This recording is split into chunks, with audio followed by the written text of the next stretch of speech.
कि ये दौर जिसमें दिल का नहीं है कोई मकाम, पत्थर से कर रहा है जो शीशे का एहतराम।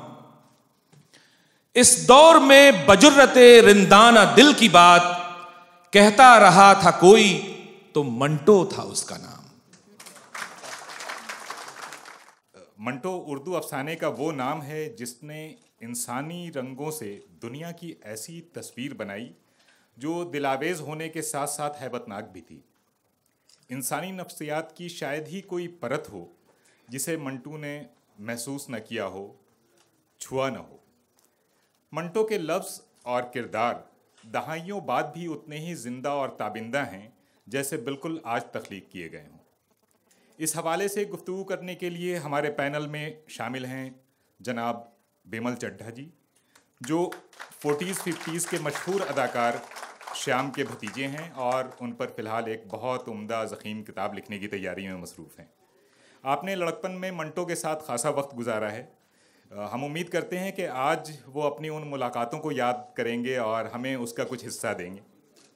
मोहतरमा नंदिता दास, आपसे कौन वाकिफ़ नहीं।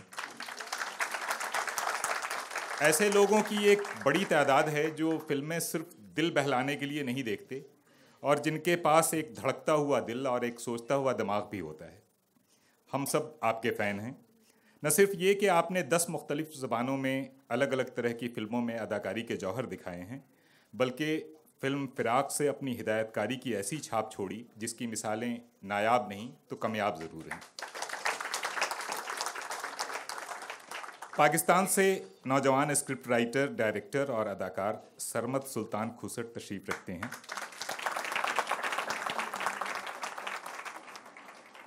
वैसे तो आप हमसफ़र और शहरज़ाद की हिदायत के लिए बहुत पहले से ही जाने जाते हैं, लेकिन मंटो की ज़िंदगी पर बनी उनकी फ़िल्म ने, जिसके आप डायरेक्टर भी हैं और प्रोटैगनिस्ट भी, मंटो के तमाम कदरदानों की नज़र में आपको वाकई हीरो बना दिया है।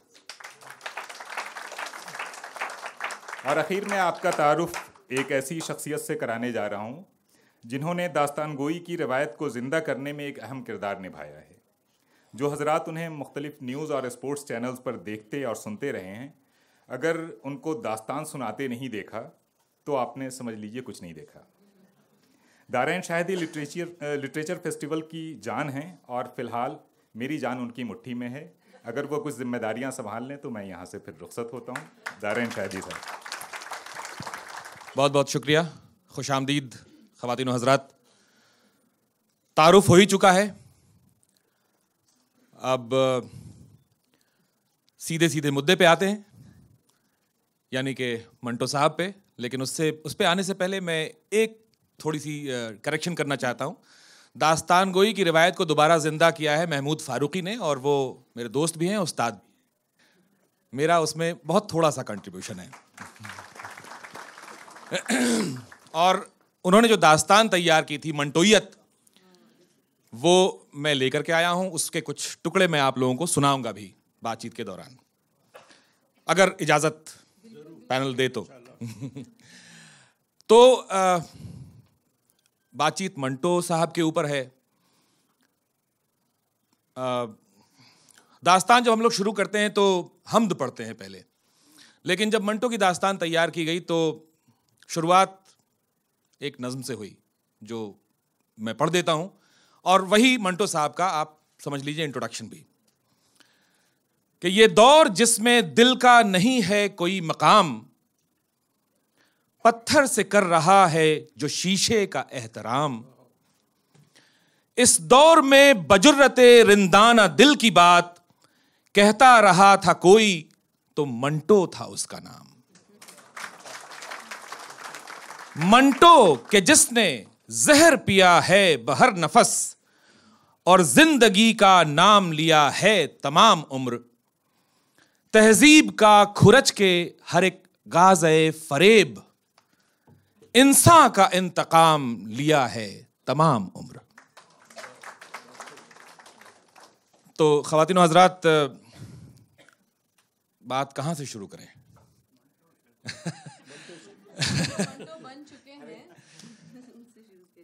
एक जनरेशन गुजर गया ये तंबीह सुनते सुनते कि मंटो के बारे में कोई बात ना करो, मंटो को ना पढ़ो, बड़ा फहशनिगार है। बाकी राजेंद्र सिंह बेदी पढ़ लो, कृष्ण चंद्र पढ़ लो, इसमें चुगताई भी किसी हद तक पढ़ सकते हो, लेकिन मंटो ना तौबा तौबा, बड़ा फहशनिगार है। रही सही कसर कुछ पब्लिशर्स ने निकाल दी इस उन्वान से किताब छाप छाप के मंटो की 10 बदनाम कहानियां। वो स्टेशन पे, व्हीलर की दुकान पे, वो बिल्कुल, और लोग खरीदते भी उसको उसी तरह से, खरीदा, पैसे दिए, छुपाया इधर लेके, एज इफ पोर्नोग्राफी है कोई। तो फहशनिगारी के मुकदमे भी चले मंटो साहब के ऊपर, बात बात पे मुकदमे चल जाते थे, जैसे इन दिनों सेडिशन पे चल जाते हैं।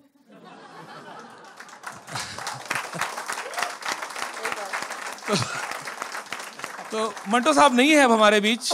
मैं कभी कभी सोचता हूं कि अगर आज वो होते तो कितने मुकदमे उन पे चलते, फहशनिगारी, ब्लास्फेमी,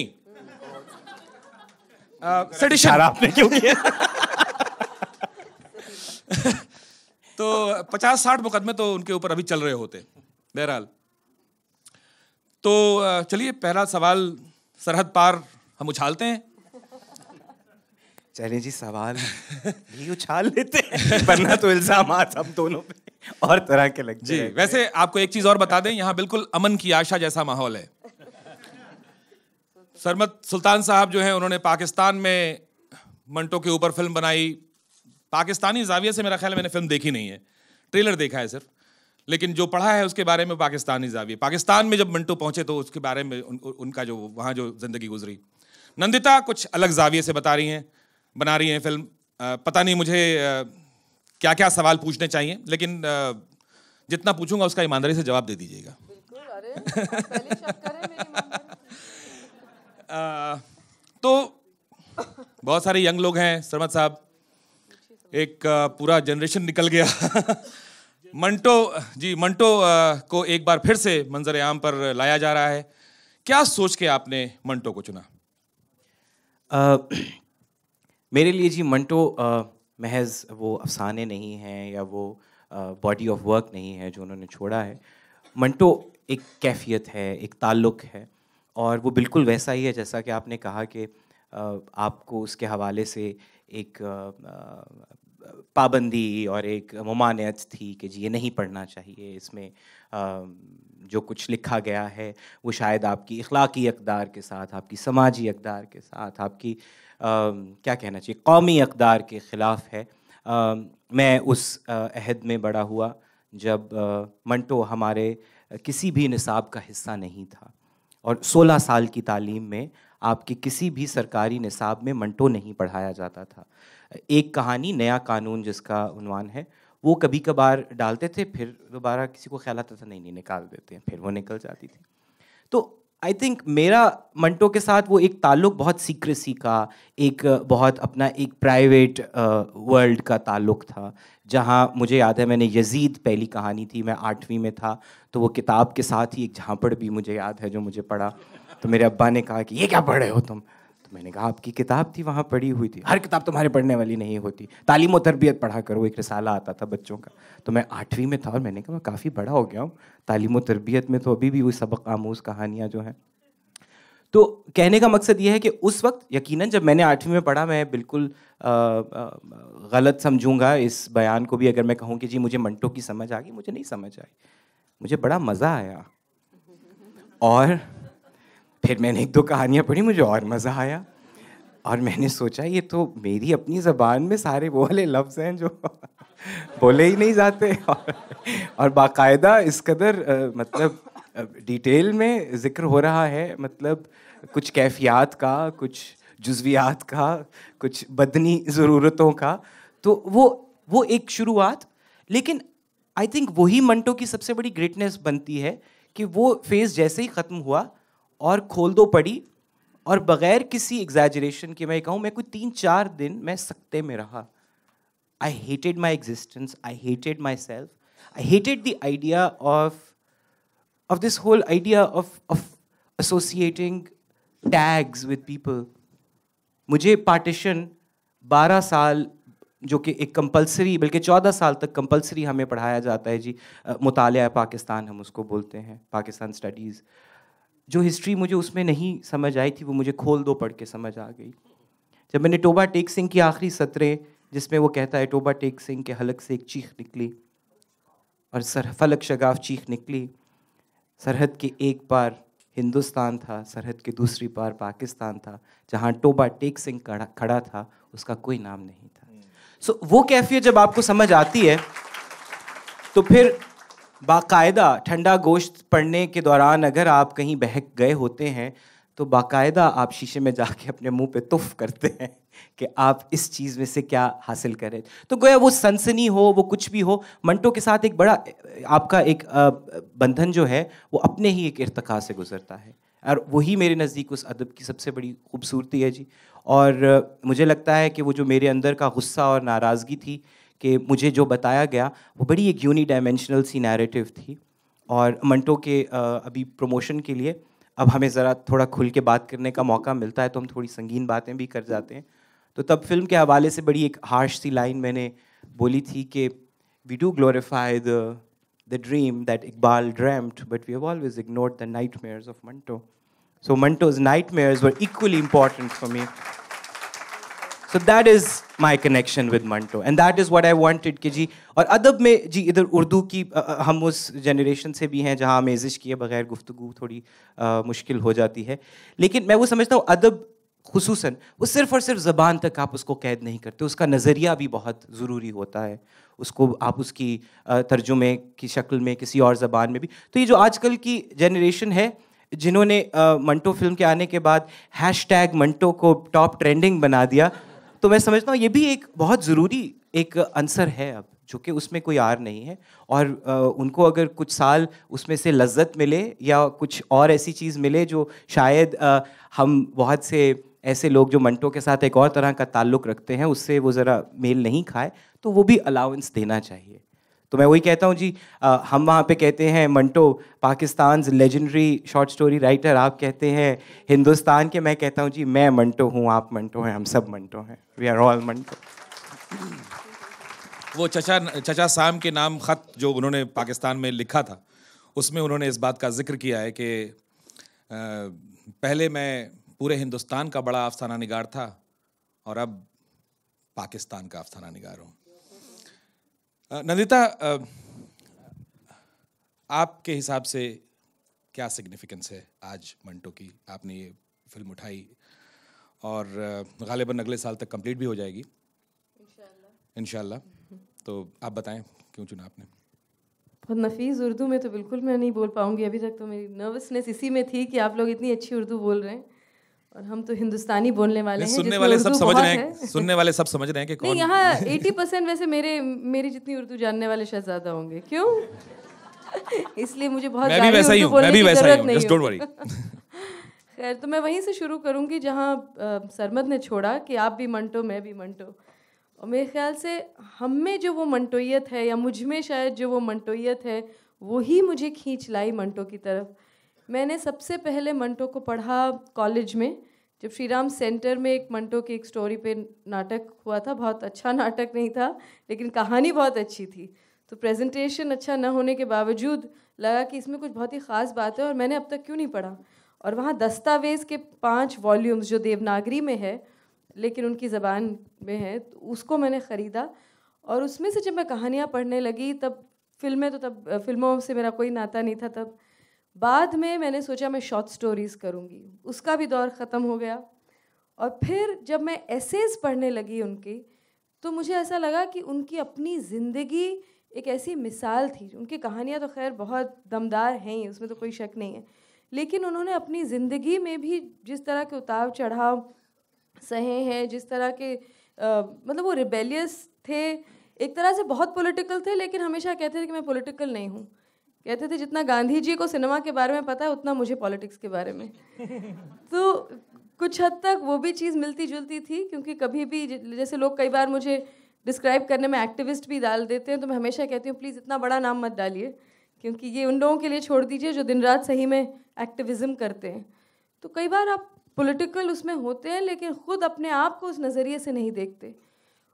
उसी तरह से उनको लेबल से बहुत ही मतलब उनको चिढ़ होती थी ऑलमोस्ट कि वो किसी भी उस प्रोग्रेसिव राइटर्स एसोसिएशन का भी हिस्सा नहीं हुए, जबकि he was one of the most progressive writers of the time. So ऐसी कई चीज़ें थी जो बहुत ही कनेक्ट कर रही थी। उनकी जो पूरी फाइट थी फॉर फ्रीडम ऑफ एक्सप्रेशन, जो आज कितनी रेलिवेंट है हमारे मुल्क के लिए तो है ही, लेकिन मेरे ख्याल से दुनिया भर में आर्टिस्ट राइटर्स इसी चीज़ के बारे में स्ट्रगल कर रहे हैं कि कैसे अपनी बात हम आगे रख सकें एज इंडिविजुअल्स। चाहे आप राइटर हो ना हो, आप अपना वजूद जो भी है उसे आप मतलब to be yourself. His fight was really to be himself, कि मैं ये हूँ, क्या मैं ये चीज़ कह सकता हूँ, लिख सकता हूँ। वो तो समझ ही नहीं, तो कहते थे कि ये क्या बात है कि प्रोग्रेसिव होना, मतलब he used to find this strange. अगर आप इंसान हैं तो आपको प्रोग्रेसिव होना ही चाहिए। He did not think of it as an additional value. तो ये बात बहुत ही उनकी बेहतरीन लगी। और दूसरी बात, आइडेंटिटी को लेकर उन्होंने बहुत कुछ लिखा है। इस हिसाब से नहीं लिखा, it's not a political message, लेकिन नेशनल आइडेंटिटी, रिलीजियस आइडेंटिटी, इन चीज़ों को उन्होंने बहुत डिफाई किया है अपने काम के थ्रू, अपनी ज़िंदगी के जो भी जिस तरह से वो जिए हैं। और वो भी आजकल हमारे लिए एक बहुत अहम मुद्दा बन गया है। ये जो आइडेंटिटी की बात की, जैसे इन्होंने कहा वहाँ पाकिस्तानी शॉर्ट स्टोरी राइटर कहते हैं, हमारे यहाँ बेस्ट हिंदुस्तानी इंडियन शॉर्ट स्टोरी राइटर कहते हैं। सलमान रुश्दी ने ये लड़ाई वैसे बंद कर दी है। He said he is the greatest South Asian short story writer. So I think that's probably more appropriate. So इसलिए दीज काइंड ऑफ इश्यूज जो आइडेंटिटी को लेकर है, वो भी आई थिंक आज उतने ही रेलिवेंट है जितने तब थे। इनफैक्ट कई बार जब हम मंटो को पढ़ते हैं तो लगता है सही में इतने साल पुरानी बात है। Even letters to Uncle Sam, जिसके अब चचा जान की जो ख़त उन्होंने लिखे अमेरिका को, वो आज भी ऐसे लगता है वो जिन मसलों पे बात कर रहे थे, इराक पे बम, और वो कहते हैं मुझे बस एक छोटा सा बम दे दीजिए। मैं आगे नहीं बताऊंगी वो क्यों मांगना चाहते थे मुझ पे ही कुछ इल्ज़ाम लग जाएगा। लेकिन बहुत सारी ऐसी चीज़ें उन्होंने कही हैं, जी हैं, जो आज के हमारे माहौल की चीज़ें हैं, जो उतनी तकलीफ़ हमें देती हैं जितनी कि उन्हें देती थी। तो उन तकलीफ़ों की वजह से, उसके बारे में जो कहना है उसकी वजह से एक बहुत ही करीब का एक रिश्ता है, और इसी वजह से मैं फिल्म बनाना चाह रही थी।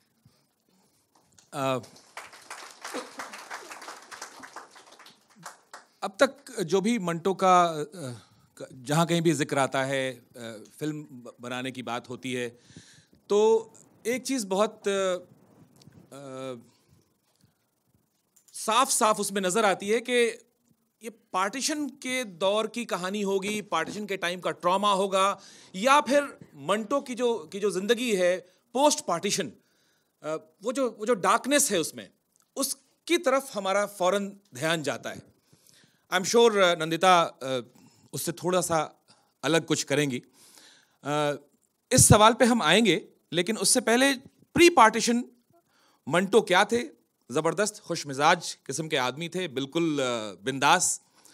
और हमारे साथ बिमल चड्ढा साहब हैं, जो ये कह सकते हैं कि मैंने मंटो को देखा था। श्याम जो उनके दोस्त थे मंटो के, बहुत करीबी दोस्त, अशोक कुमार के अलावा कुछ चंद करीबी दोस्त जो थे वो श्याम थे। श्याम साहब के भतीजे हैं, और मैं चाहूँगा चड्ढा साहब के आप अपनी कुछ यादें जो हैं वो शेयर करें ऑडियंस के साथ। हाँ, हम भी सुनना चाहेंगे। मैं तो नोट्स लेने वाली हूँ अपनी फिल्म के लिए। सामीन आदाब, माफ़ी चाहता हूँ, मेरे अचानक कोई सर्दी से लगी, मेरे नाक और कान दोनों बंद हैं। आप बोले जाइए। बहरहाल मैं यहाँ से आगे वहाँ तक बड़ी मुश्किल से सुन पाता हूँ। मंटो हमेशा यही लिखता गया और कहता था कि सादत हसन मर जाएगा लेकिन मंटो जिंदा रहेगा। आज इसको देखते हुए मैं देख रहा हूँ, आप तीनों मेरे बाएं हाथ पे जो बैठे हैं, ये मेरे बाद की पीढ़ी है, और जो लोग वहाँ खड़े हुए हैं इनके बाद की पीढ़ी है। अब भी मंटो का एक रोमांस है। जो मेरी यादें हैं वो मैं यही कह सकता हूँ कि मंटो मुझे विरासत में मिला। विरासत में क्यों मिला, कैसे मिला? क्योंकि वो मेरे ताया अब्बा शाम के बहुत अच्छे दोस्त थे, मेरे वालिद के बहुत अच्छे दोस्त थे, और अक्सर जो मंज़र मुझे याद आता है वो हमारे ड्राइंग रूम का होता था, जब रोज़ शाम को तो नहीं, अगर अगले दिन शूटिंग है तो नहीं, अक्सर ये ड्राइंग रूम में सब दोस्त यार जो मिल के हर चीज़ पे बात करते थे सिवाय अपने काम पे या किसी को उधेड़ने के। पॉलिटिक्स वगैरह भी इसको बाहर ही रखते थे। बहरहाल मेरी जो धुंधी सी यादें बाद में पक्की होती गई is all because of my family, because Manto was part of my family. Manto अपनाया गया हमारी फैमिली में, तभी मैं ये कह सकता हूँ कि मुझे विरासत में मिला। पहली चीज़ तो ये था कि मैं उस वक्त बहुत छोटा हुआ करता था, और जो उनकी याद होती थी कि जैसे इस्मत आपा, शाहिद लतीफ़, राजेंद्र सिंह बेदी और राजेंद्र किशन, सड़क के उस पार ओम प्रकाश रहते थे, वो अक्सर हुआ करते थे यहाँ पे। और शाम मुझे बहुत प्यार करते थे, और जब भी वो कभी घर पे आते तो वो डैडी बन जाते थे। मेरे वालिद को मैं पहचानता नहीं था। और इस सब महफिल में जब लोग सोफे पे बैठे हुए हैं, एक इंसान अगर उसको मैं देखूं तो एक गरीब सा बाल बिखरे हुए, एक कुर्ता पजामा पहने हुए फर्श पे बैठा पाया जाता था। अब ये सवाल था कि भाई तुम फर्श पे क्यों बैठते हो, तो हमेशा वो यही कहा करते, मैं टह ना पाऊँ, मैं गिर ना जाऊँ। और दूसरी चीज़, जब कभी शराब के दौर चढ़ते तो वो चूड़ी वाला गिलास जो कांसे का होता है उसमें शराब पीते थे। पूछने पे कि भाई ये तू क्यों ये शराब इससे पीना है, ऐसे सारे काटे गिलास से पीने हैं। कहता है मेरी कटी है वह या बदी हुए तो नज़र नहीं आएगी आपको। ये जो विट की बात कर रहे हैं आप जी, ये वहीं से निकलती है। दूसरी चीज़, जब कभी ये महफिल सजती की, हमेशा मंटो हर एक को टोकता था अगर कोई अंग्रेजी या उर्दू में बात करे, और मोटी मोटी गालियां निकाल के उन सबको ये कहता था तुसी आए किथों। वो पंजाबी अपनी मादरी ज़बान भूल गए हो कि मादरी ज़बान में बात करिए। और उसका खट से पलट के जवाब राजेंद्र सिंह बेदी देते थे कि मंटो तू पंजाबी ज़बान की गल करदा है, तुम लिखते तो उर्दू में हो। तो मंटो का जवाब ये होता था कि अगर पंजाबी ज़बान से, पंजाबी लिखने से अगर मेरी 2 टाइम की रोटी और मेरी शराब निकल आए तो मैं कभी भी उर्दू में ना लिखूं, ठेठ पंजाबी। ये असलियत बयान कर रहा हूँ। और बड़ी बेतकल्लुफ़ी से होती थी। अब मैं कहाँ था, हमेशा शाम मेरे कमरे में हाथ डाल के अपने पास बिठाया करते थे, और जब गिलास बना करते थे मैं भी अपनी चांदी की एक छोटी गिलासी वहाँ पे पड़ी रहती थी। 2 बूंद शराब डाल दी उसमें और उसके अंदर पानी डाल दिया, चलिए रंग बदल गया, चेयर्स चेयर्स चेयर्स सब हो जाती थी। जब 2 ड्रिंक्स हो गए ख़त्म तो मुझे बुला के शाम मुझे अक्सर सूरदा पुत्र बुलाते सन, सुअर के बेटे। मंटो कहता था नहीं ओए ये सूरदा पुत्र नहीं है, ये मेरा शेर का पुत्र है। वो शेर का पुत्र कहना और मैं खट यूँ बाहें उठा दिया करता था। और मंटो कई बार अपने पास मेरी गोदी में बिठा लेते थे, मेरे कंधे पे हाथ रखा हुआ फर्श पे बिठा लेते थे। ये यादें बड़ी तरोताज़ा है। इससे मैं एहसास करता हूँ कि मंटो को अपने बच्चों से या कोई भी बच्चे हों उनसे बहुत प्यार था।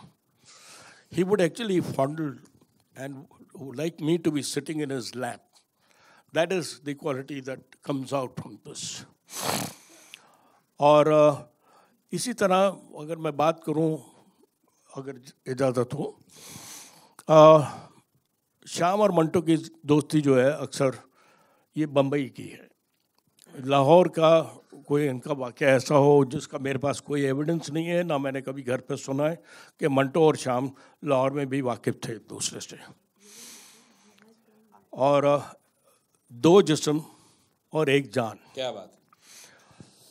जितना मंटो श्याम को जानता था, श्याम उससे ज़्यादा मंटो को जानता था। और यही वजह है कि उन दोनों की दोस्ती बरकरार रही। इकट्ठे एक साथ बाइकला में मंटो और श्याम एक फ्लैट में रहते रहे। धीरे धीरे करके उनके साथ किशन चंद्र भी जुड़ गए। श्याम, मंटो, किशन चंद्र मरीन लाइन ड्राइव पे बी रोड पे उनका एक फ्लैट लिया हुआ था। उसके कई किस्से हैं जो आप लोगों ने मंटो के पढ़े भी होंगे। तब से ये तिगड़ी जो है, और अक्सर उनके विजिटर जो हुआ करते थे राजेंद्र सिंह बेदी, खुद दरवाजे से थोड़ा आगे चलिए तो वहाँ पे इस्मत आपा और शाहिद लतीफ़ का घर था। और बड़े बहुत प्यार करते थे श्याम से, बहुत इज्जत करते थे। तो ये कुछ यादें हैं। लेकिन मैं आपको इतना बता सकता हूँ कि मेरे वालिद जो हैं आज यहाँ होते अगर उनकी तबीयत अचानक ख़राब ना होती। जब मैंने उनको बताया कि मुझे ये इज्जत बख्शी गई है कि मैं मंटो के बारे कुछ बात करूं, तो क्या लेटे हुए थे, बैठ गए, मैं भी चलाऊंगा। मतलब ये जज्बा है, जितना शाम को याद करते हैं उतना ही मंटो को याद करते हैं। और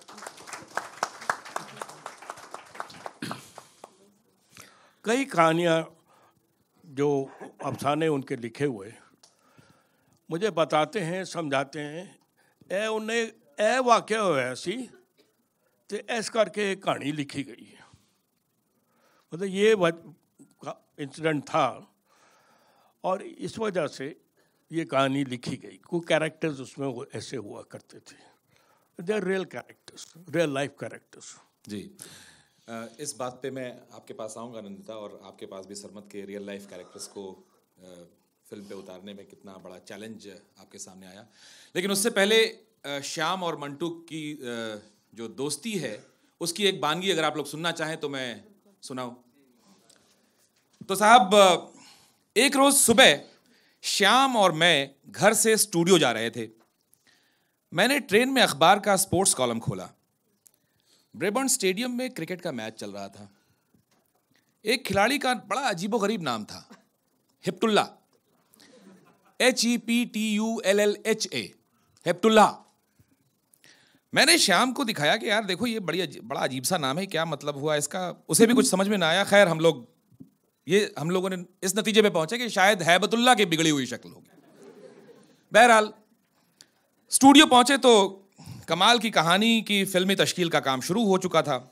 कमाल ने अपने मखसूस अदीबाना और असर पैदा करने वाले अंदाज में कहानी का एक बाब सुनाया।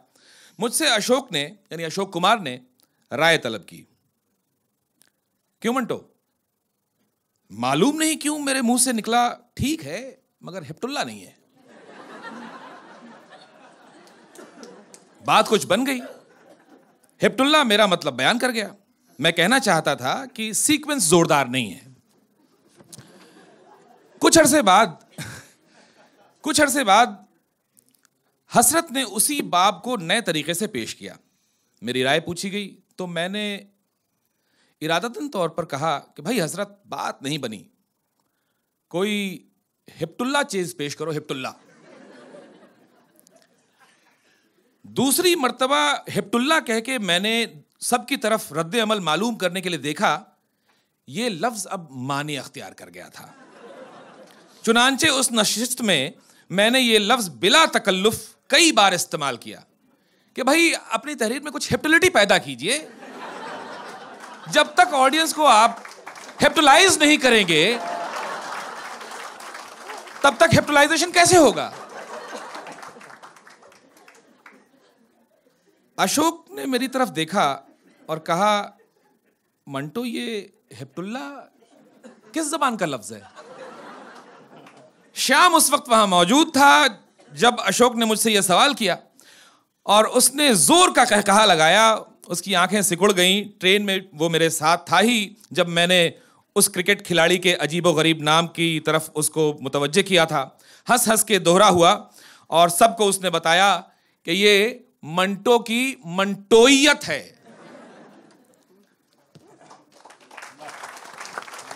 तो इतना खुशमिजाज आदमी, इतना हंसमुख आदमी, इतना ह्यूमर और विट वाला आदमी पाकिस्तान जाके बिल्कुल उसकी पर्सनालिटी बदल जाती है, तब्दील हो जाती है।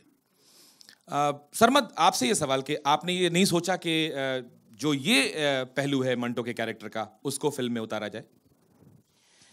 जी यकीनन। मंटो साहब के हवाले से जब भी बात होती है तो बॉम्बे ईयर्स ऑफ मंटो जो हैं उनको ग्लोरियस ईयर्स भी बोला जाता है। जब बहुत वो जो कहना चाहिए कि मतलब बामे उरूज के ऊपर उनका ज़ोर कलम जो था और जिस तरह से वो एक ज़िंदगी की तरफ एक बहुत भरपूर अंदाज में अपना जो भी कहानियाँ लिखी उसमें एक ऐसा आपको एक स्टिंग और एक ऐसा उसमें आपको वो मिलता है मज़ा जो यकीनन आहिस्ता आहिस्ता बाद में यासियत और थोड़ा अलमनाक उसमें जाना शुरू हो गया। मगर मंटो साहब की जहाँ और बहुत सी खुसूसियात हैं वहाँ उनका जो बॉडी ऑफ वर्क है, अगर आप सिर्फ उसकी मिकदार भी देखें तो इतनी मिकदार में भी बहुत कम लिखा गया है। तो कोई भी फिल्म, टीवी, मुझे लगता है आप उसकी कोई भी चीज़ बनाएं वो उसको समेटना बहुत मुश्किल है। और वो जो बॉम्बे ईयर्स हैं उनसे ट्रांजिशन पाकिस्तान ईयर्स तक अगर आप जाते हैं तो वो पॉसिबल नहीं था। लेकिन वही जब एक लिखने वाले की कहानी बनती है तो उसमें रेफरेंसेस आते रहते हैं। तो मुरली वाले की धुन जिसकी अभी बातचीत हो रही थी, जी मुरली की धुन, तो वो जो मुरली की धुन है चूँकि वो मुरली वाला कहते थे श्याम को, तो वो रेफरेंस आएगा यकीनन। फिर जितनी कहानियाँ हैं उनमें रिफ्लेक्शंस आपको मिलती रहती हैं। तो एज सच हम वहाँ पे नहीं गए, मगर मुझे वही जो ताल्लुक़ की मैं बात कर रहा था, मेरी फिल्म का अगर वाकई मुझसे कोई पूछे कि जी इसमें से अख़ज़ क्या करना चाहिए या आप अपने नाज़रीन को क्या ताल्लुक़ उनका चाहते हैं बने फिल्म से, तो मैं चाहता था लोगों को बहुत अफसोस हो और लोग नादिम हो जितनी नदामत मुझे होती है, और एक डिस्टर्बेंस जिससे वो गुजरे और उस डिस्टर्बेंस को किस तरह से 60-61 साल तक हमने अपने पास रखा। कभी उसको उठा लिया उसकी सनसनी के लिए, कभी उसको उठा लिया उसके कमर्शियल एंगल के लिए, कभी उसको उठा लिया और दीगर जगहों पे। एक कुछ चीज़ें कभी कभी फैड भी बन जाती हैं, तो उसकी जो अपनी इंटेग्रिटी थी वो कहीं बीच में बहुत दबी रह गई। तो मुझे बाकायदा तौर पे ये एक मुझे स्टेटमेंट मेरे दिमाग में था कि ये फिल्म हम सबको कम से कम वो अफसोस ज़रूर दिलाए कि हमने एक शख्स के साथ किसी भी इनडायरेक्ट लेवल पे, वाकेरियस लेवल पे हमने किया क्या है। सो दैट इज़ वाई जी मुझे वो आखिरी साल बहुत रेलेवेंट लगते हैं। और वही मैं आपसे अपने गुस्से और नाराज़गी की जो बात कर रहा था कि मुझे जो तारीख़ मस्क करके पढ़ाई गई या दिखाई गई, तो वो मैं मंटो के थ्रू बातचीत जो करना चाहता था वो उस तरफ इन्हिसार था। और कंटेंट में यकीनन जी जब ठंडा गोश्त की बात होती है तो फिर टोबा टेक सिंह भी है, फिर खोल दो भी है, हतक के हवाले से भी बात होती है बीच में। तो मंटो को वही है कि जो उनकी मंटोइयत है वो भी सिर्फ उनके किसी एक अहद में नहीं आप उसको मखसूस कर सकते।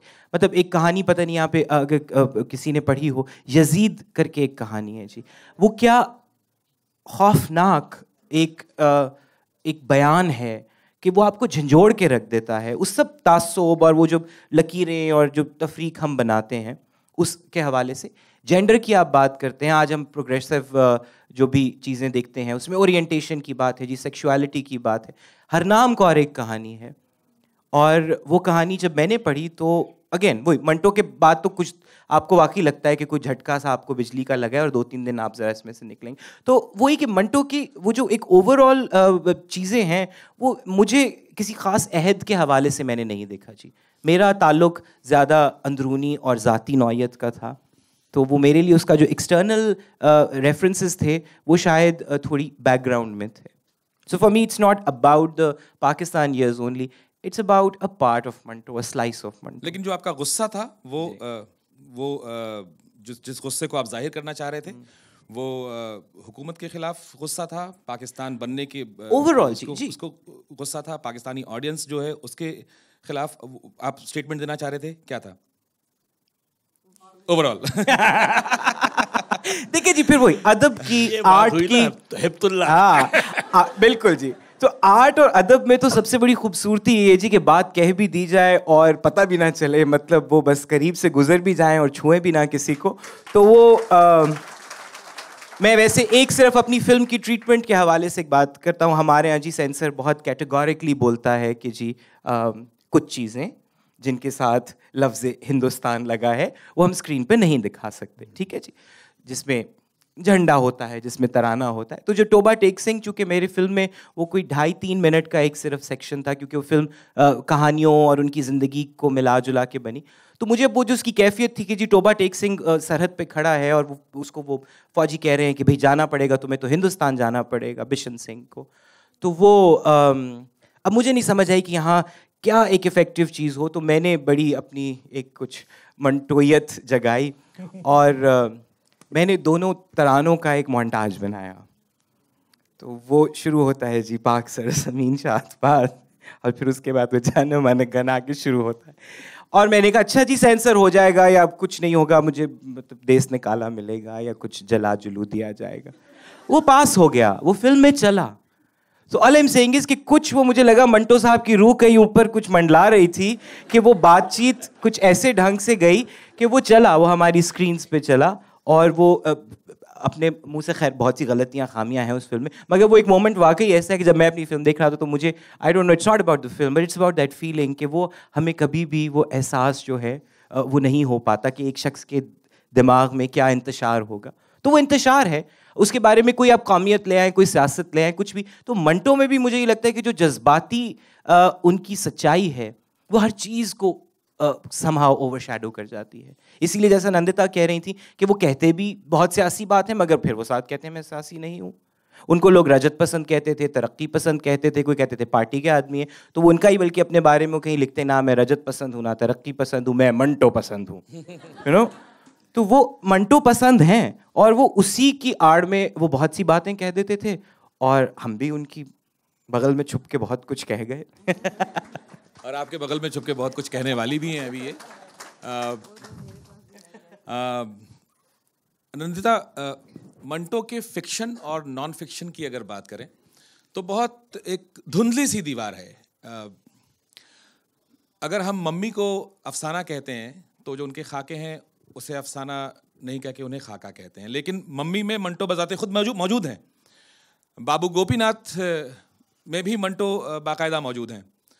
तो सरमद से कई बार पूछा गया है कि आपने बायोपिक बनाई है, लेकिन आप अगर बायोपिक नहीं बना रही हैं तो इस तरह के जो अफसाने हैं, इस तरह की जो कहानियां हैं, उसका ट्रीटमेंट कैसे होगा जहां मंटो मौजूद नहीं हो और एक डिस्टेंस पे वो नजर आए? ये तो जैसे कहते हैं आपको फिल्म देखनी पड़ेगी इसके लिए, क्योंकि बहुत कुछ बताना पड़ेगा। पहले तो जो आपने पूछा था कि बम्बई का हिस्सा है या नहीं, उसके बारे में थोड़ा सा बता दूं। इनफैक्ट जहाँ मेरी फिल्म ख़त्म होती है वहाँ सरमद की शुरू होती है। ये हमने पिछली बार भी बात की थी, तो एक तरह से ये कॉम्प्लीमेंट करेंगी शायद ये फिल्में, क्योंकि इन्होंने शायद 51 से आपने शुरू किया ना, तो मेरा है 45, यानी पार्टीशन के 2 साल पहले से लेकर करीब एंड ऑफ 51 अर्ली 52 तक की कहानी है। मेरी कहानी इनफैक्ट टोबा टेक सिंह पे ख़त्म होती है। और बम्बई के पोर्शंस, ये फिल्म मंटो पे है पर उतना ही उस वक्त उस दौर के बारे में भी है, उन शहरों के बारे में भी है। Bombay is a character in the film just as it is Lahore is. तो बम्बई में ये जो वो खुद कहते हैं कि मैं चलता फिरता बम्बई हूँ, मतलब उनको बम्बई से जो मोहब्बत थी। और वो कहते थे कि बम्बई एक ऐसा शहर है यहाँ तो फुटपाथ के आदमी को भी अपने आगोश में ले लेता है और जो महल में रहने वाले हैं उनको भी। Is not a perfect quote but the meaning being this. तो इस तरह से बम्बई से उन्हें बहुत ही मोहब्बत थी और उन्होंने लाहौर जाने के बाद भी कई ऐसी कहानियाँ लिखी हैं जो एक्चुअली बॉम्बे स्टोरीज़ का हिस्सा हैं, जो उन्होंने याद करके जिस तरह की कहानियाँ लिखी हैं। और मेरे लिए ये बहुत ज़रूरी था क्योंकि मैं आज के कॉन्टेक्स्ट में बना रही हूँ। अब ये सच्चाई है, सरमद यहाँ है और भी हमारे पाकिस्तानी दोस्त हैं, कि एक परसीव्ड सेंस ऑफ एनिमोसिटी एक ऐसी हो गई है। तो मैं बहुत ही कॉन्शियस थी कि ऐसा भी ना लगे कि ये जो ग्लोरियस डेज ऑफ बॉम्बे है, these are not glorious days of Bombay today. तो आज के कॉन्टेक्स्ट में I didn't want to show कि बॉम्बे के ग्लोरियस डेज हैं और लाहौर के बहुत बुरे दिन हैं, क्योंकि ऐसा भी नहीं था कि सिर्फ लाहौर। उन्होंने बहुत लिखा है लाहौर के उनके पूरे मतलब उस पीरियड में भी उन्होंने बहुत प्रोलिफिक रहे हैं, बहुत उम्दा चीज़ें लिखी हैं उस दौरान भी उन्होंने। सो मेरे लिए बहुत ज़रूरी था कि उस तरह की ब्लैक एंड वाइट तस्वीर न सामने आ जाए, क्योंकि पार्टीशन को उन्होंने इतना पर्सनली लिया। हम पार्टीशन की जब भी बात करते हैं तो एक एपिक घटना, एक largest mass migration in the world की हैसियत से देखते हैं, कितने लोग मरे, कितने लोग डिस्प्लेस्ड हुए। तो इस फिल्म में कोशिश यही है कि पार्टीशन को एक आदमी के नज़र से देखा जाए। He is really the guide through that time and those places. और उनकी कहानियों में भी, चाहे खोल दो हो, ठंडा गोश्त हो, ऐसी बहुत सारी जो उन्होंने कहानियाँ लिखी है, ये बहुत ही पर्सनलाइज्ड इंटीमेट कहानियाँ हैं। इनमें से कई ऐसी हैं जो औरतों के बारे में, किस तरह से उस पूरे वायलेंस का असर एक औरत पे पड़ा था। खोल दो इन मेनी सेंस कितनी ज़्यादा एक इंटीमेट कहानी है जो आपको पूरे माहौल के बारे में बता देती है। इसीलिए आजकल बहुत बड़ी बड़ी यूनिवर्सिटीज़ में जो लोग साउथ एशियन हिस्ट्री पढ़ाते हैं वो लोग भी मंटो की कहानियाँ सुनाते हैं, क्योंकि वो कहानी और एसेज में जो आप कह रहे हैं जो लाइन बहुत ब्लर हो गई, श्याम के साथ जो दोस्ती है, जैसे मुरली की धुन और सहाय, अगर आप दोनों पढ़ें, दोनों एक तरह से, अभी तक खैर किसी को भी पूरी तरह से मालूम नहीं, अगर आप लोगों को मालूम है तो बताइए कि मंटो क्यों बम्बई छोड़ के चले गए। This is really a mystery. सब लोगों ने इन्फेरेंस किया है इसमें, मेरा भी एक टेक है कि भाई वो इस वजह से गए, श्याम का उनमें कुछ हाथ था, एक सेंस ऑफ बिट्रेयल था। क्या वो सही मायने में बिट्रेयल था या नहीं पता नहीं, लेकिन क्या मंटो इस बात से हर्ट हो गए थे? क्योंकि बिट्रेयल एक बहुत ही लॉजिकल चीज़ है। अगर मुझे लगे कि मेरे सबसे ज़्यादा करीबी दोस्त ने मुझे बिट्रे किया है मज़हब के नाम से, आज मुझे वो एक मुसलमान के हैसियत से देखता है, वेदर इट वॉज ट्रू और नॉट उसकी बात मैं नहीं कर रही, पर एक आदमी को ऐसा लगा, एक आदमी को ये लगा कि आपका सबसे करीबी आदमी भी आपको एक अलग नज़रिए से देख सकता है। और कई दंगे फसादों में यही हुआ है। सबसे ज़्यादा लोगों को इस बात का गम हुआ है कि जिन पे उनको पूरी तरह से एतबार था, वही उन्हीं लोगों ने उनको एक तरह से दगा दे दिया। सो अब वो बात है या नहीं, पर सहाय में भी उन्होंने इस पूरी बात को बहुत खूबसूरती से लिखा है। उनके लास्ट दिन जब वो उस यॉट पे जाके हमेशा के लिए उन्होंने बॉम्बे को पीछे हटते हुए जो देखा, वो सहाय में भी है और मुरली की धुन में भी है। और दोनों पढ़ के आपको ऑलमोस्ट अपने आप डिसाइड करना पड़ता है कि इसमें से कौन सी बात सच्ची है और कौन सी बात फिक्शन है। पर यही उनकी कहानियों का मज़ा है और उसी तरह से फिल्म को भी ट्रीट किया गया है। जैसे अगर आप मोज़ार्ट पे फिल्म बनाएं तो उनका म्यूज़िक ना सुने, ये तो हो ही नहीं सकता। उसी तरह से अगर आप मंटो की ज़िंदगी पे फिल्म बनाएं और उनका काम ना देखें तो वो कुछ अधूरा रहेगा। तो इसीलिए कोशिश यही है कि मंटो की ज़िंदगी भी है और उसके साथ साथ उनकी कहानी, अफसाने और ऐसे वगैरह। एक सवाल और मैं आपसे, कोई बात नहीं, आधी आधी ताली का कोई मज़ा नहीं है। ताली की कोई ज़रूरत ही नहीं है। दास्तानों में कहते हैं कि अगर आपको कोई चीज़ अच्छी लगे तो कहिए वाह। आपके दास्तान गोई में ऐसे है ना। तो मैं आपसे ये जानना चाह रहा था नंदिता कि आपने फीमेल कैरेक्टर्स का जिक्र किया। मंटो पर यह भी इल्ज़ाम लगता रहा है कि वो फीमेल कैरेक्टर्स के साथ ज्यादती करते रहे हैं, मिसोजिनिस्ट तक कहा गया है उन्हें। आपका इस बारे में क्या ख्याल है? बिल्कुल गलत, शॉर्ट आंसर। नहीं, आई थिंक इनफैक्ट उन्होंने सबसे ज़्यादा जो नुआंस्ड गेज है वो शायद औरतों के लिए रखी है। और उन औरतों में भी ऐसी औरतें जो हमारे सोसाइटी के बिल्कुल मार्जिन्स पे हैं, यानी हमारे जो सेक्स वर्कर्स हैं, उनके बारे में उन्होंने सबसे ज़्यादा बल्कि कहानियाँ लिखी हैं। और ये बिल्कुल गलत है। मुझ पे भी अभी इल्ज़ाम लग रहा है कि अच्छा तुमने फिराक भी बनाई, वो भी किसी विमेंस इशू पे नहीं थी, तुम इतना अदरवाइज विमेंस इशू पे बोलती हो, अब फिर बना रही हो एक मेल राइटर पे, तुमने इसमें चुगताई पे क्यों नहीं बनाई? मैंने कहा उन पे भी बननी चाहिए, कोई और बनाए, बहुत अच्छी बात है, कोई आदमी बनाए, उससे कोई फ़र्क नहीं पड़ता है। क्योंकि मुझे तो मंटो इनफैक्ट इतने फेमिनिस्ट आदमी लगते हैं। वो उनकी अपनी ज़ाती ज़िंदगी में भी वो अपनी अम्मी से, उनकी जो बहन थी नासिरा इकबाल, उनसे इतने इन्फ्लुएंस थे। वो उनकी 3 बेटियां थी, अपनी ख़ुद की जो बीवी सफ़िया, उन सब से वो तो औरतों से घिरे हुए थे और उन औरतों के बारे में इतना लिखा। और कई बार इस तरह के मैवरिक राइटर्स जो बहुत दारू वारू पीते हैं, उनके म्यूजेस होते हैं, हम उनको भी मतलब माफ़ कर देते हैं, नाम नहीं लूँगी, बहुत सारे ग्रेट आर्टिस्ट राइटर्स, उनका उस तरह से बहुत ही लॉयल हस्बैंड और बहुत ही लॉयल फादर थे। तो मेरे हिसाब से तो बहुत ही मॉडर्न थे। आज के ज़माने में आदमी अपनी औरतों की साड़ियाँ इस्त्री नहीं करते हैं, सलाद नहीं बनाते, अचार नहीं डालते, वो ये सब करते थे। भवें। मिसोजिनिस्ट कैसे हुए? भवें बनाते थे, अपनी बेगम की भवें खुद प्लक करते थे। देखिए बीट दैट। सो इसमें थोड़ा सा सिर्फ मैं ये ऐड करना चाहूँगा कि अगेन मुझे लगता है कि हम अपनी सहूलत के लिए आमतौर पे ऐसे लेबल्स लगाना चाहते हैं। मिसोजिनी फॉर एग्जांपल, अब मिसोजिनी भी एक कैफियत है, एक नज़रिया है, एक गलीज़ नज़रिया ही सही, लेकिन एक नज़रिया है। मंटो साहब मुझे लगता है कि वो एक बड़े सेल्फिश राइटर हैं। वो अपनी क्राफ्ट इतनी उनमें समाई हुई है, इतनी उनके अंदर सराहियत, मतलब उनकी सरिश्त में शामिल है, वो जो उनकी तहरीर है या जो उनका अंदाज़ है, तो वो अपने किरदार के साथ कभी कभी बड़े जालिम भी हो जाते हैं, लेकिन उस जुल्म को स्टोरी टेलिंग में आप मिसोजिनी सिर्फ अपनी कन्वीनियंस के लिए नहीं कह सकते। फेमिनिज्म भी जिस तरह मुझे लगता है कि एक रिस्पेक्ट है जो उनको अपने किरदार के, जिस तरह शेक्सपियर के हवाले से जी के बोला जाता है कि जब भी वो अपनी ट्रेजेडीज को इस तरह ग्लोरीफाई करता है कि eventually you know the tragedy becomes more of a reality than it actually is. So with Manto also I believe कि उनके यहाँ किरदार निगारी इस कदर उनके लिए वो नेचुरल थी कि वो उसमें शायद वो इन तफरीकों में नहीं सोचते थे। उन्होंने, जिस तरह आनंदिता कह रही हैं, वो जिस नज़र से देखते हैं ख़वातीन को या जो उनकी बात करते हैं, वो तो बड़ा एक नॉन डेमोन्स्ट्रेटिव नज़रिया है। वो तो कहते हैं जी निकलें आप, ये मैंने जिस्म का बयान किया, अब आगे निकलें उसका अलमिया सुने या उसका कॉन्फ्लिक्ट देखें। He wants you to overcome all these ideas. So I think with Manto, a lot of these debates also become very redundant. And he is so beyond everything. He is the god of what he is doing.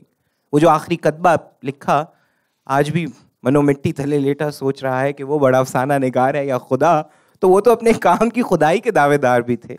तो वो उस खुदाई में फिर खुदा भी कभी कभी जुल्म थोड़ा बहुत तो कर जाते हैं। नहीं, मैं if I sum it up differently, Manto was a protagonist of the oppressed. जो कुछ भी उसने लिखा, आप यही समझते हैं कि मंटो स्याह चीज़ें लिखता रहा।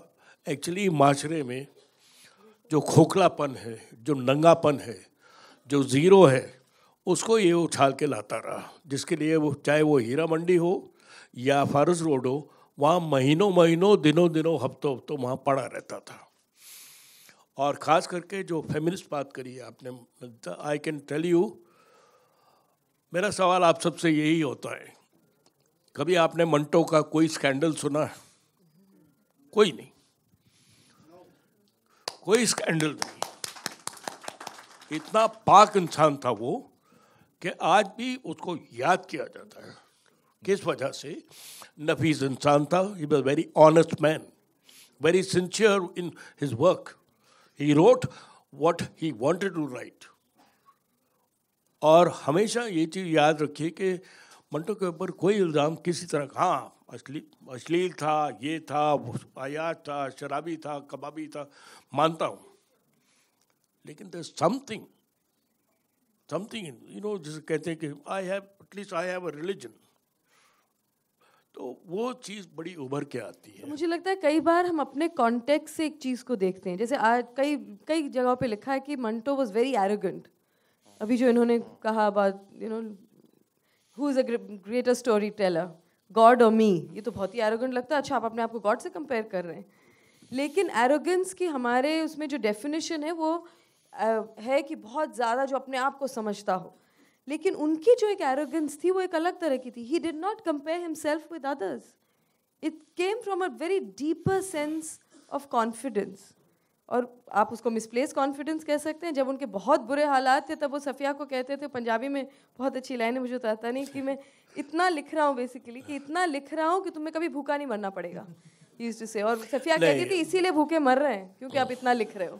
नहीं, उसके अलावा मैं आपसे एक गुजारिश और करूँगा कि Manto, sorry, what the context was, हाँ, ही ऑब्स्टिनेट।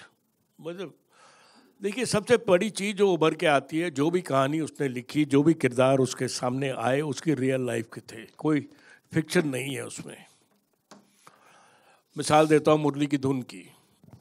आपने जिक्र किया मुरली की धुन जब पहली बार मुझे मिला, मेरे दोस्त हैं संदीप पावा यहाँ दिल्ली में, उन्होंने मुझे भेजा और मैंने कहा नहीं, मैं अकेले नहीं सुनूंगा। अपने वालिद के पास गया और उसको हमने एम्पलीफाई करके दोनों ने सुना। कोई छू नहीं हुई, कोई बात नहीं हुई। और मंटो के धुन, मुरली की धुन जब सुन के जब ख़त्म हुआ तो हम एक दूसरे को देख रहे थे।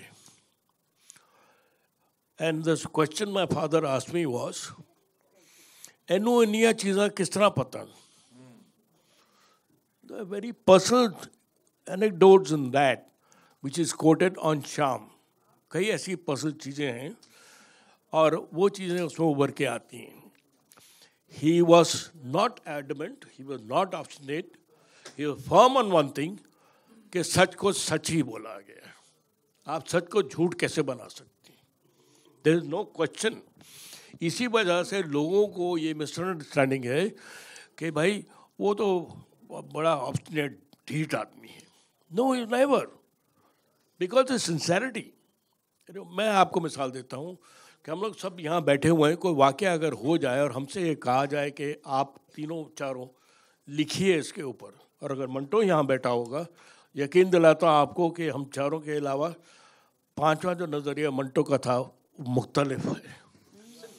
That is the quality of Manto. और वो वक्त के काफ़ी आगे थे, जैसा कि चचा साम के नाम ख़त में ज़ाहिर हुआ है। अगर आप लोग इजाज़त दें तो मैं 2-3 टुकड़े पढ़ के सुना दूं। चचा साम के नाम ख़त। चचा जान, अस्सलाम वालेकुम। मेरा नाम सादत हसन मंटो है। मैं एक ऐसी जगह पैदा हुआ था जो अब हिंदुस्तान में है। मेरी माँ वहाँ दफन है, मेरे बाप वहाँ दफन है। मेरा पहला बच्चा भी उस ज़मीन में सो रहा है जो अब मेरा वतन नहीं है। मेरा वतन अब पाकिस्तान है। पहले मैं सारे हिंदुस्तान का एक बड़ा अफसाना निगार था, अब सिर्फ पाकिस्तान का बड़ा अफसाना निगार हूं। मेरे अफसानों के कई मजमूए शाया हो चुके हैं। लोग मुझे बड़ी इज्जत की निगाह से देखते हैं। सालिम हिंदुस्तान में मुझ पर 3 मुकदमे चले और यहां पाकिस्तान में 2। लेकिन अभी इसे बने हुए कई बरस हुए हैं।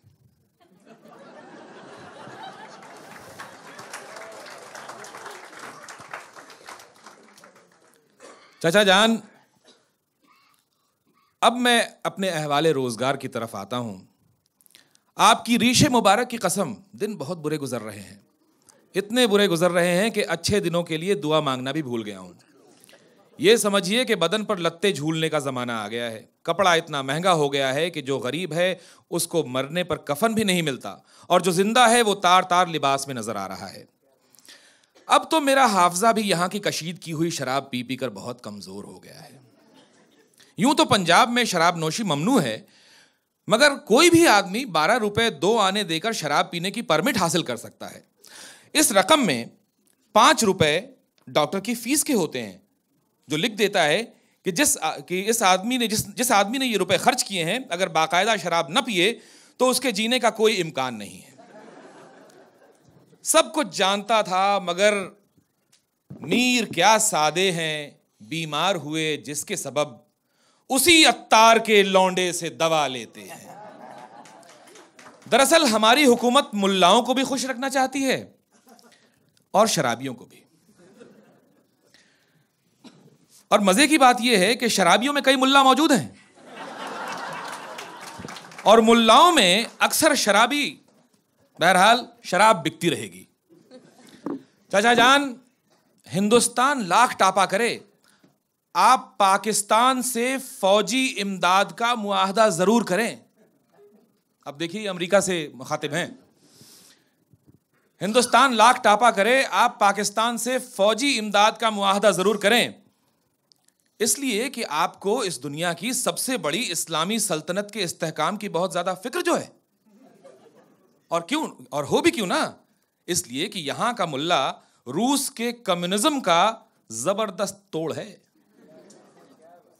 फौजी इमदाद का सिलसिला शुरू हो जाए तो आप सबसे पहले उन मुल्लाओं को मुसल्लह कर दीजिए, उनके लिए खालिस अमरीकी ढेले, खालिस अमरीकी तस्बीहें, खालिस अमरीकी जानमाज़ें रवाना कीजिए।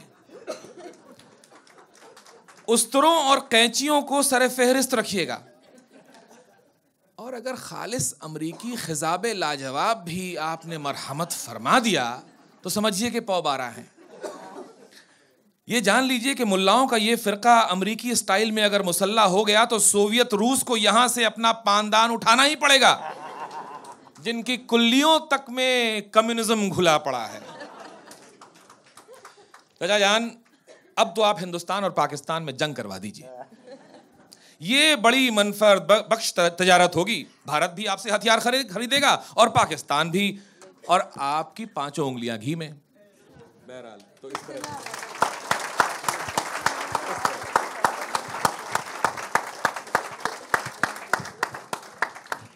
कोई कह सकता है कि इतने सालों पहले लिखा गया था?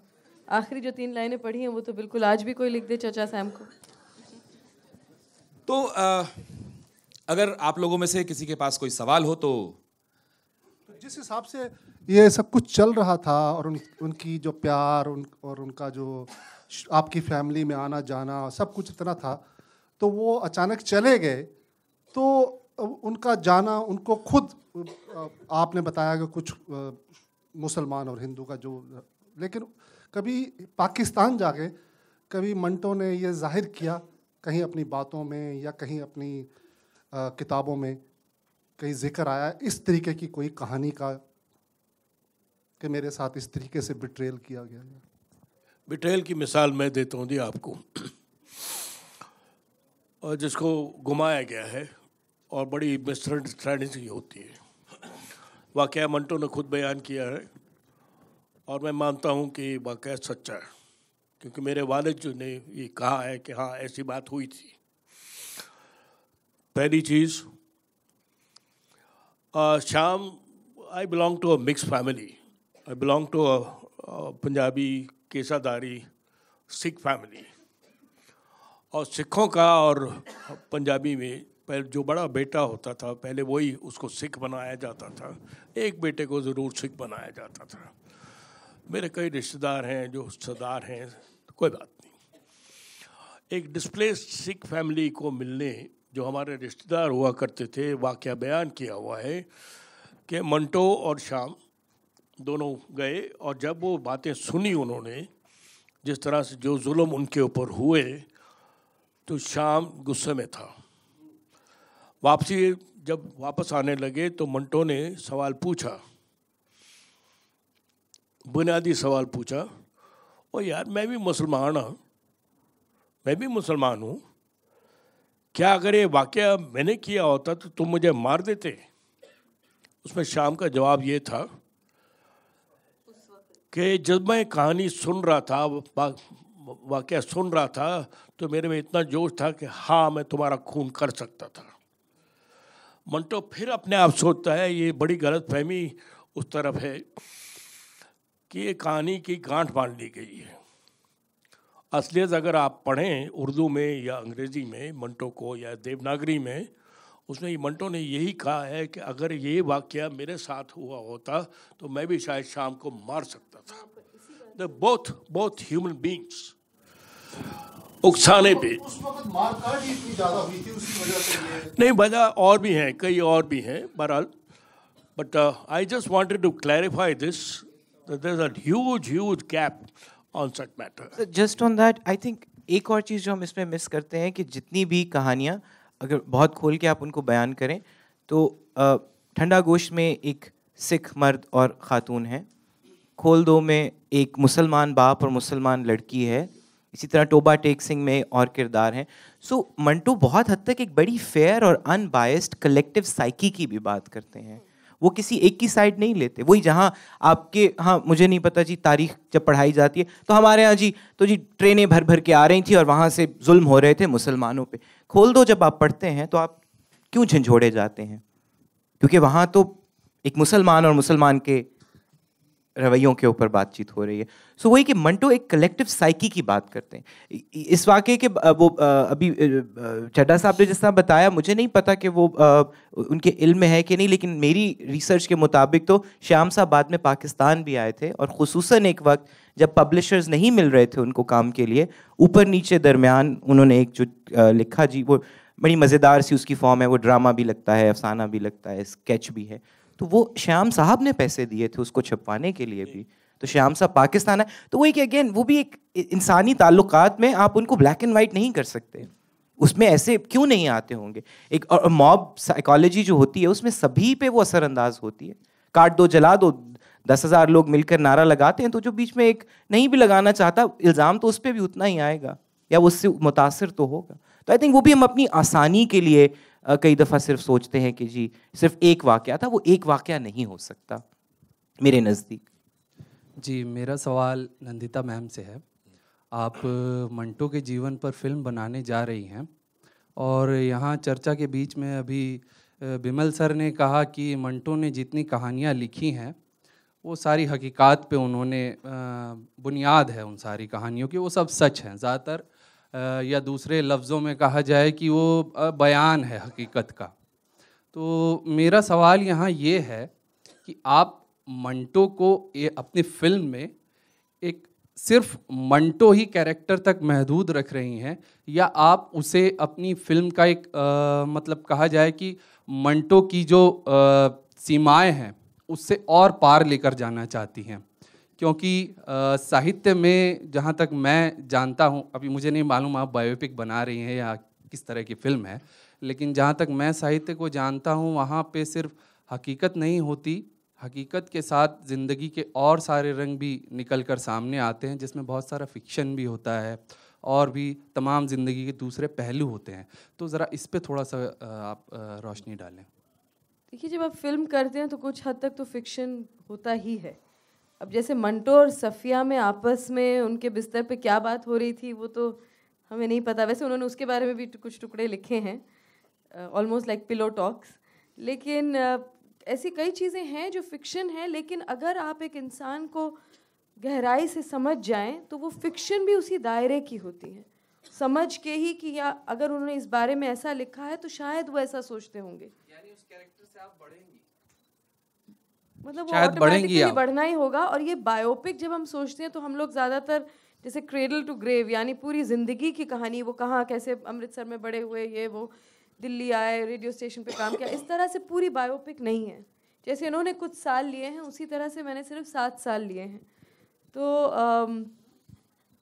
I don't know if that answers your question, but जैसे उनकी कई कहानियों में वो एक कभी कभी विटनेस है और कभी उसका एक हिस्सा है, कभी वो ऑलमोस्ट वो कैरेक्टर बन जाते हैं। जैसे टोबा टेक सिंह, वो काफ़ी हद तक उन्हीं की अपनी कहानी है कि वो कहाँ बिलोंग करते हैं, क्या कौन सा मुल्क उनका है। तो उस तरह से ट्रीट किया गया है।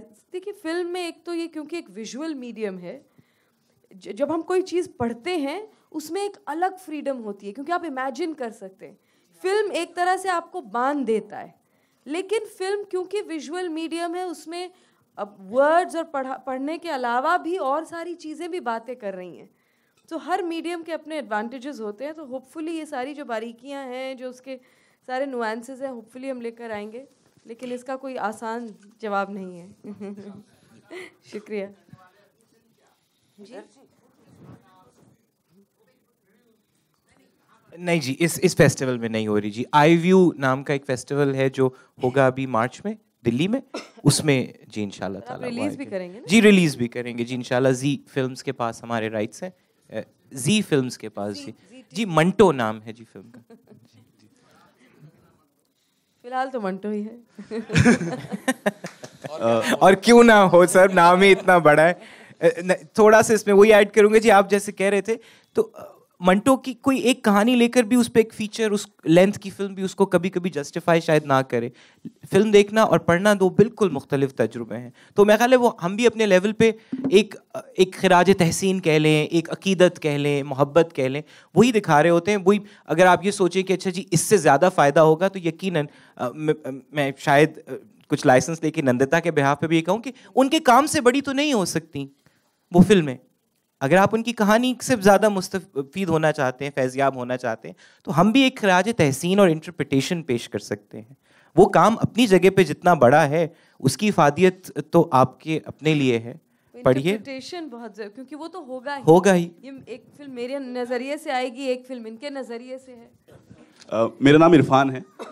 मेरा सवाल आप चारों से ही है कि जब मंटो साहब पर मुकदमा चल रहा था लाहौर में, तो उन्होंने अपने गवाह के तौर पर फैज़ साहब को भी बुलाया था और उनका ये कहना था कि मंटो साहब इंसान तो अच्छे हैं पर उनका जो लिखते हैं वो इतना ख़ास नहीं है, शायद ऑब्सनिटी की तरफ है जो समाज में नहीं है। इंसान नहीं, उन्होंने कहा था कि ये लिटरेचर कभी ऑब्सीन नहीं हो सकता, लेकिन जिस स्टैंडर्ड का लिटरेचर होना चाहिए वो ये नहीं है। ठंडा गोश्त के बारे में हाँ, तो उसमें काफ़ी लोगों का मतभेद है।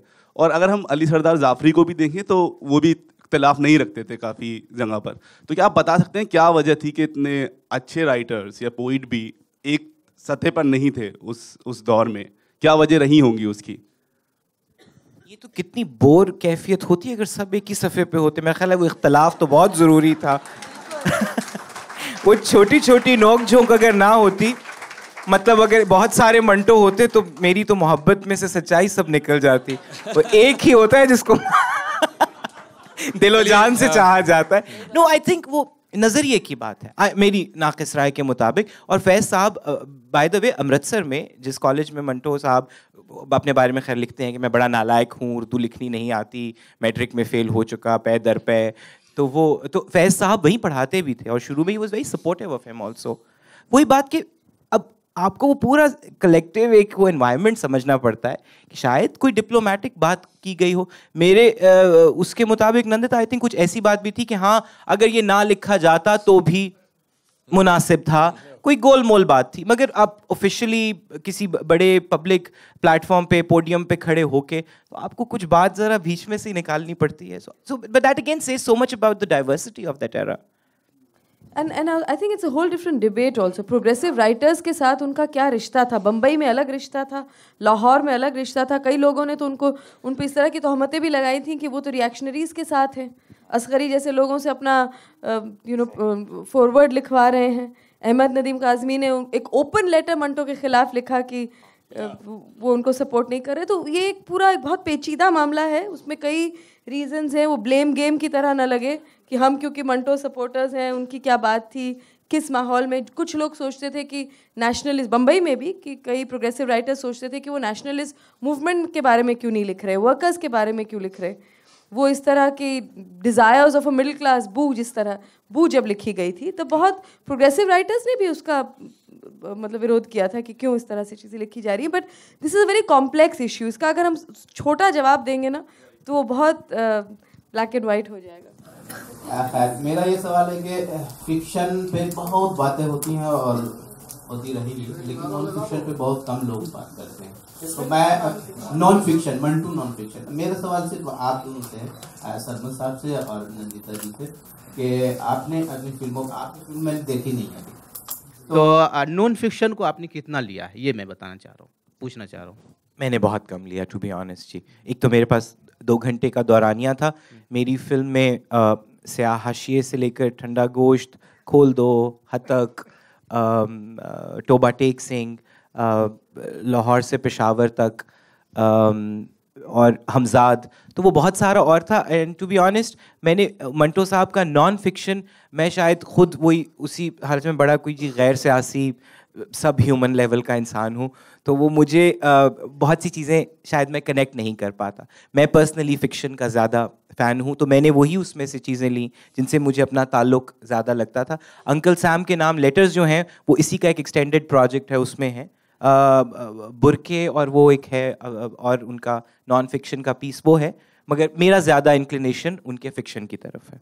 क्योंकि मेरी फिल्म ज़्यादा नॉन फिक्शन पे बेस्ड है, क्योंकि ये आइडिया कि मैं उन पे एक फ़िल्म बनाऊँ वो एक्चुअली उनकी नॉन फिक्शन राइटिंग पढ़ के आया। और उनके जो सीन्स हैं, क्योंकि उन्होंने इतनी चीज़ों के बारे में लिखा है, जैसे हिंदी उर्दू, इसका एक बहुत ही मज़ेदार वाक़या उन्होंने एक नॉन फिक्शन स्टाइल में लिखा है कि कितनी बेकार की ये लड़ाई है कि हिंदी और उर्दू इतनी अलग है क्या, जो आज तक हम ये कह रहे हैं कि क्या उर्दू को एक मुसलमान लोगों की भाषा बना देनी चाहिए और हिंदी को लैंग्वेज तो एक रीजन को बिलोंग करती है, एक रिलीजन को नहीं। तो इसी बात पे उन्होंने बहुत ही एक मज़ेदार सा वाक़या लिखा है, लेमन सोडा ज़्यादा अच्छा है या सोडा लेमन ज़्यादा अच्छा है। तो ये कितनी बेतुकी सी लड़ाई होगी इसी। तो मेरी इनफैक्ट स्क्रिप्ट है वो ज़्यादातर नॉन फिक्शन पे बेस्ड है। लेटर्स टू अंकल सैम का भी उसमें, जी जी, लेटर्स मतलब जैसे उन्होंने अहमद नदीम काज़मी को जो चिट्ठियाँ लिखी थी वो, जी जी, पर उसमें भी उन्होंने सारी चिट्ठियाँ तो उनकी नदीम साहब की तो जला दी। तो हमारे पास एक तरफी चिट्ठियाँ हैं जो उन्होंने लिखी थी, और चिट्ठियाँ बड़ी मज़ेदार, इन्होंने बहुत सही कहा, क्योंकि वो जब लिखते थे उनको ये पता था कि इस लफ्ज़ का कॉन्शियस भी हैं और नहीं भी हैं। ऐसा लगता है कि वो जब लिखते हैं उनको पता है कि इसका असर क्या होने वाला है। वो कभी अपनी लाइनें काटते भी नहीं थे, एक बार लिख दिया सो लिख दिया वाली बात थी। लेकिन लेटर्स में एक वल्नरेबिलिटी दिखती है इंसान की, क्योंकि वो किसी पढ़ने वाले के लिए नहीं है, वो एक ज़ाती चीज़ थी। तो उनके ख़तों से भी बहुत कुछ जानने को मिला है। मेरा सवाल बिमल जी से भी है, नंदिता जी से भी और आपसे भी है सर, कि मंटो, मैं बिल्कुल आवाम जहाँ पे कहानियाँ और ये सब फालतू चीज़ें मानी जाती है कि भाई पढ़ो, आप इंजीनियर बन जाओ, डॉक्टर बन जाओ, वहाँ से बिलोंग करती हूँ। तो वहाँ पे भी मंटो को जानते हैं लोग। हो सकता है कि वो मतलब शरद चंद्र को ना जाने, लेकिन मंटो को जानते हैं। अगर मंटो कोई पढ़ रहा है तो मतलब गलत कर रहा है। तो शरद चंद्र को पढ़ रहा है तो शायद हो सकता है कि ठीक है, कोई नहीं, टाइम पास हो रहा है, बच्चे का पढ़ लेगा, कोई बात नहीं। तो वो भी माएँ जिन्होंने कुछ पढ़ा ही नहीं है, जो अनपढ़ है, बिल्कुल गांव में, पाकिस्तान में भी होंगी ऐसी, हिंदुस्तान में भी है, वो भी मंटो को नाम सुन के घबरा जाती है। तो क्या ऐसा भी कुछ उन्होंने लिखा था कि ऐसा तो नहीं है कि जब पार्टीशन का दौर था तो होली नहीं थी, दिवाली नहीं थी या ईद नहीं आती थी? क्या मंटो का वो फेस भी है कि जब वो खुश थे? मंटो को लोग जानते हैं तो सिर्फ दर्द के नाम से जानते हैं। मंटो मतलब दर्द है वो। मंटो ऐसे लगता है कि हम किसी आंसू का नाम ले रहे हैं। मंटो कोई इंसान ऐसे लगता ही नहीं है कि वो इंसान था, ऐसे लगता है हम बिल्कुल कोई घाव है उसको उखेड़ रहे हैं। तो ऐसा क्यों है? क्या उनकी लाइफ में कोई मतलब खुशी नहीं थी? नहीं, बहुत खुशी थी, ऐसी बात नहीं थी। बल्कि उनके बुरे दौर, मतलब जो लाहौर के दौर थे, उसमें भी वो एक तो जब लिखते थे तो चारों तरफ बच्चे खेल रहे हैं, बहुत सारी मस्ती हो रही है, उसके बीच वो बैठ के लिखते थे। वो उस तरह के राइटर नहीं थे कि उनको बहुत कोई सुकून चाहिए और बिल्कुल अलग कमरे में। तो उसमें वो अचानक उनकी जो बेटियों से भी जब मैं मिली और ऐसी ऐसी कहानियाँ बताते थे कि जब बहुत पिए हुए भी होते थे, बहुत पैसे बिल्कुल नहीं होते थे, अचानक अगर कोई बच्ची बोल दे कि मुझे कहानी सुनाइए, तो वो नॉनसेंसिकल वर्ड्स जैसे होता है कि नानी के क्या, अभी तो मुझे याद नहीं, पर उस तरह से मजे। पर देखिए, इसीलिए तो हम लोग ये फिल्में बना रहे हैं ताकि शायद थोड़ा सा आप तक वो बात पहुंचे। और हर फिल्म का जैसे इंटरप्रिटेशन, जैसे सरमद ने कहा, वो चाहते हैं कि वो what's the word did you use, कि डिस्टर्ब करने के लिए नहीं, कि बिल्कुल बिल्कुल, मतलब लोगों को जरा सा हिलाए उनको, मतलब बिल्कुल। पर मैं उनको उस तरह से ट्रैजिक हीरो के हिसाब से बिल्कुल नहीं देख रही हूँ, क्योंकि उन्हें अपनी लिखाई पे जो एक यकीन था, यानी he really felt that writing, his literature had a retributive power, यानी उसको दुनिया को बदल देने की वो ताकत थी। तो कहीं पर अगर सरमद आज फिल्म बना रहे हैं, या मैं बना रही हूँ, या आप दास्तान गोई कर रहे हैं, या जो हम लोग आर्टिस्ट राइटर्स मिलके जो छोटा मोटा काम कर रहे हैं, हम लोग सब इस समुंदर की एक बूंद है, लेकिन उस बूंद को पूरी तरह से निभाना चाहते हैं। हम चाहते हैं कि इस बूंद से शायद कोई सैलाब आ जाए। तो उनमें भी वो चीज़ थी, इसीलिए इतनी मायूसी और इतने बुरे दिनों के बावजूद उन्होंने बहुत लिखा। और क्यों लिखा है? इसी विश्वास से, कि इसी यकीन से कि शायद कुछ इससे फ़र्क पड़े। So I think there is still a lot of spirit and not just tragedy. बस आखिरी सवाल, उसके बाद हमारा वक्त खत्म हो गया है।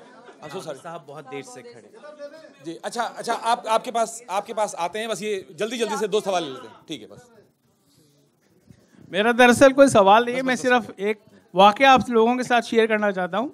जयपुर में इंटरनेशनल फिल्म फेस्टिवल हुआ, उसकी इनॉग्रल फिल्म थी सरमद साहब की मंटो। वक्त कम है। हाँ बिल्कुल, मैं सिर्फ मुख्तसर सी बात बता रहा हूँ कि फिल्म थी, इनॉग्रल फिल्म थी मंटो, और खचाखच हॉल भरा हुआ था, इससे करीब डबल लोग बैठे हुए थे। और फिल्म जो आई, जो DVD जो चली, उसमें डिस्ट्रैक्शन जितना पॉसिबल हो सकता था।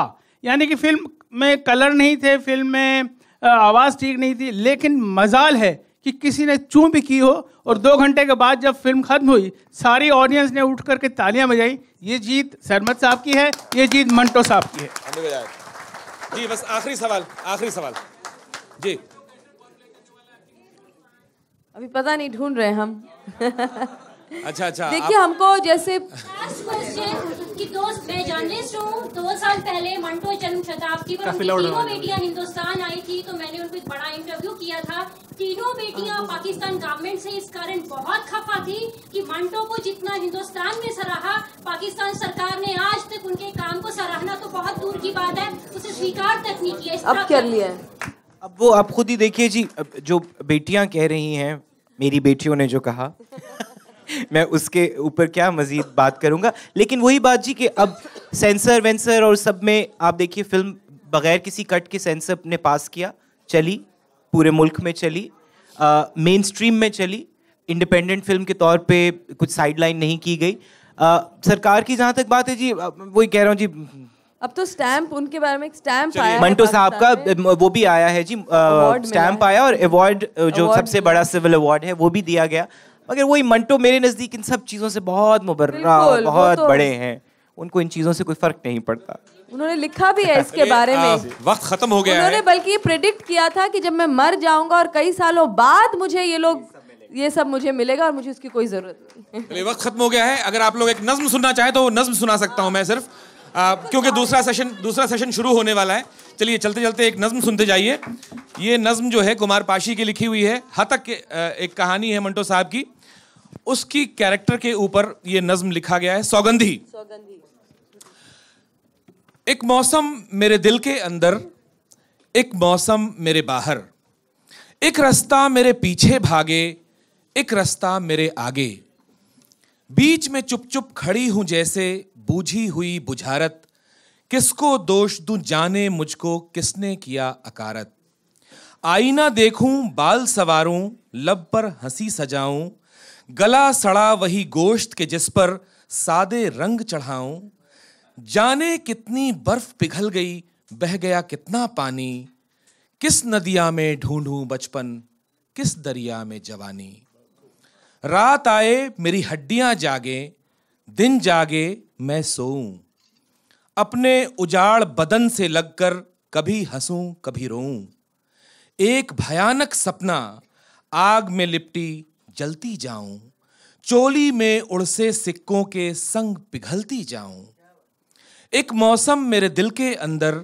एक मौसम मेरे बाहर, एक रास्ता मेरे पीछे भागे, एक रास्ता मेरे आगे, रास्ते बीच में खड़ी अकेली पिया न संग सहेली, क्या जाने मुझ जन्म जली ने क्या अपराध किया है, आखिर क्यों दुनिया का मैंने सारा जहर पिया है, सारी उम्र न जाने अपने बदन में किसे जिया है, मेरे साथ जमाने तूने अच्छा नहीं किया है। बहुत बहुत शुक्रिया हाजरीन। Thank you Nandita, thank you Sarmad Khoosat sahab, thank you विमल चड्ढा साहब।